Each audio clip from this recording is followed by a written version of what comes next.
We would have to know, what is it you want clarified? If we knew that, and they told us that if we gave the explanation that we're proposing, they were going to end it, fine. We're trying to get him to end this. President Trump's lead lawyer, Rudy Giuliani, going on TV to negotiate the terms under which his client would sit for an interview with a special counsel. And it's time now for our Sunday Group. Fox News senior political analyst Brit Hume back after a long time on the beach. Welcome back. Columnist for The Hill, Wanda Williams, former Democratic Congresswoman Jane, director of the Woodrow Wilson Center, and Josh Holmes, Mitch McConnell's former chief of staff and now a GOP strategist. Brit, first anniversary of the special counsel investigation, Robert Mueller. What do you think of the effort by his president, the increasingly aggressive effort by the president and his team to try to end it? And what do you make of this controversy about an apparent FBI informant who was asking questions of Trump campaign officials? Well, the aggressive approach is probably worth a try. I'm not sure it's going to work, because the truth is, Chris, for all the talk about there being some real accountability to higher authorities within the government by the special counsel, there really isn't. I mean, they're effectively have a roving commission, no matter what you'd call them, no matter what legal authority they're operating under. So it seems to me that as a practical matter, the special counsel is free to rove in any direction he wants. And the FBI informant? And the FBI informant, it seems to me, is an interesting question. And the question, it seems to me, is this: did they actually have a basis in law to create this investigation in the first place? Was it sufficient? Was it sufficient to go to all the lengths they've gone to, actually, with the informants, with the subpoenas, with breaking down doors, and all of that they have done? It all hangs on a rather small thread, which was this Papadopoulos meeting that we've all heard so much about. Former advisor George Papadopoulos supposedly being told that the Russians had dirt on Hillary Clinton. A man hardly at the center of the Trump campaign. Right. So I think it comes down to that in the end, and whether this was all much ado about not much and has gone on too long. Remember, you say it's the first anniversary. It's really the second, almost the second, because it started as a counterintelligence investigation under Comey, then that was the thread that was picked up by Mueller when he took over. Juan, I want you to address particularly this issue, because originally there was speculation and then even the president tweeting about a mole planted inside the campaign. It now turns out that it was an American professor based in Britain who reached out to a few members of the campaign to try to ask them about relations with Russia. Right. So what you have is an ongoing effort, I think, to undermine not only the Mueller investigation, but the intelligence organizations, both CIA, FBI, that started this counterintelligence effort based on the idea that Russia was interfering in an ongoing election. But this changes nothing in terms of the substance. The president this morning has backed off the embedded stuff. At one point he said this was bigger than Watergate. You know, the Obama. Now he's talking about infiltration. Yeah, but it's the case is all three of the people we are discussing here, Papadopoulos, as Britt mentioned, but also Sam Clovis, Carter Page, all met with this professor.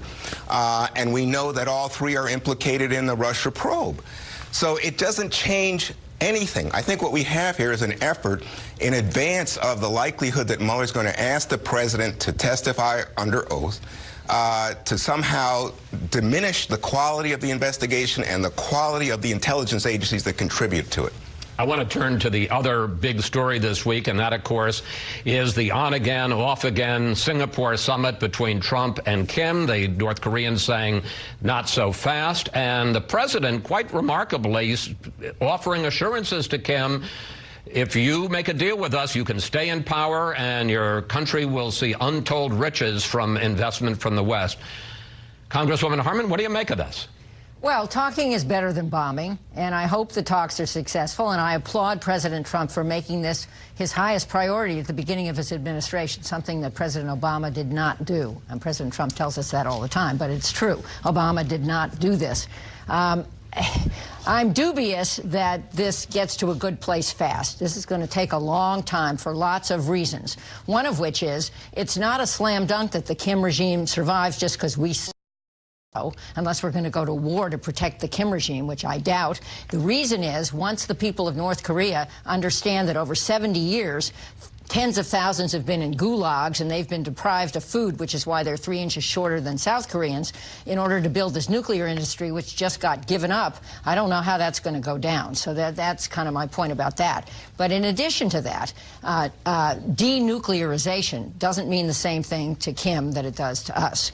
And I don't think we will or should give up our nuclear umbrella in Asia, which protects our allies. We still have some there. What do you think, if this doesn't go the way the president wants, what do you think of Lindsey Graham, who really wanted to send a message today, one way or another, this is going to end by 2020? Well, 100 years ago, World War I was fought based on a miscalculation, and more people died than in any time in our history. And I sure hope we don't go to war because President Trump wants to fit this in a box of his first term. I think we ought to go to war if we do, and maybe we have to, but I hope not, for the right reasons, not to meet a time clock. Josh, after all of this week's developments involving the president, involving Kim, involving China, how do you feel about a Trump-Kim summit? Well, look, I think the notion that we would go from a nuclear showdown to peace in our time in a course of 3 months without any bumps in the road is pretty ridiculous. I mean, obviously, we're going to have some setbacks here. And I think if history is our guide, we're going to have a Lucy in the football moment with North Korea, where they retract some of the things that they said that they were going to go forward with. And I think we'll have a lot of setbacks. And how do you think President Trump's going to deal with that? Because he sure makes it sound like, I mean, he says, if this doesn't work out in Singapore, I'm going to walk out of on the table. I mean, does diplomacy continue then? Yeah, I mean, I think he's been remarkably circumspect about how he's approached this whole thing. We had the showdown last summer where his rhetoric was pretty hot, but since then, he's talked about, you know, if there's something to be done here, I'll be there. But the moment there's not, I'll walk away. And I think he's put, for the first time in decades, American foreign policy in a place where it's kind of a win-win here. If we get a diplomatic solution worth pursuing, we're there. If not, the world is going to see Kim for what he is. And Chris, remember this. For the longest time, and for good reason, threats of force against North Korea have been considered unimaginable because, not so much because they're an emerging nuclear power, but because they have conventional weapons that could cause unspeakable destruction in the South, and particularly around the South Korean capital. So President Trump, by his rhetoric, seems to me to have created in the mind of the North Koreans the idea that he might just do it, which is a useful thing. That's what you want him to think going into a negotiation. All right. Well, this will be continued from now to and perhaps after the Singapore summit. Thank you, panel. See you next Sunday.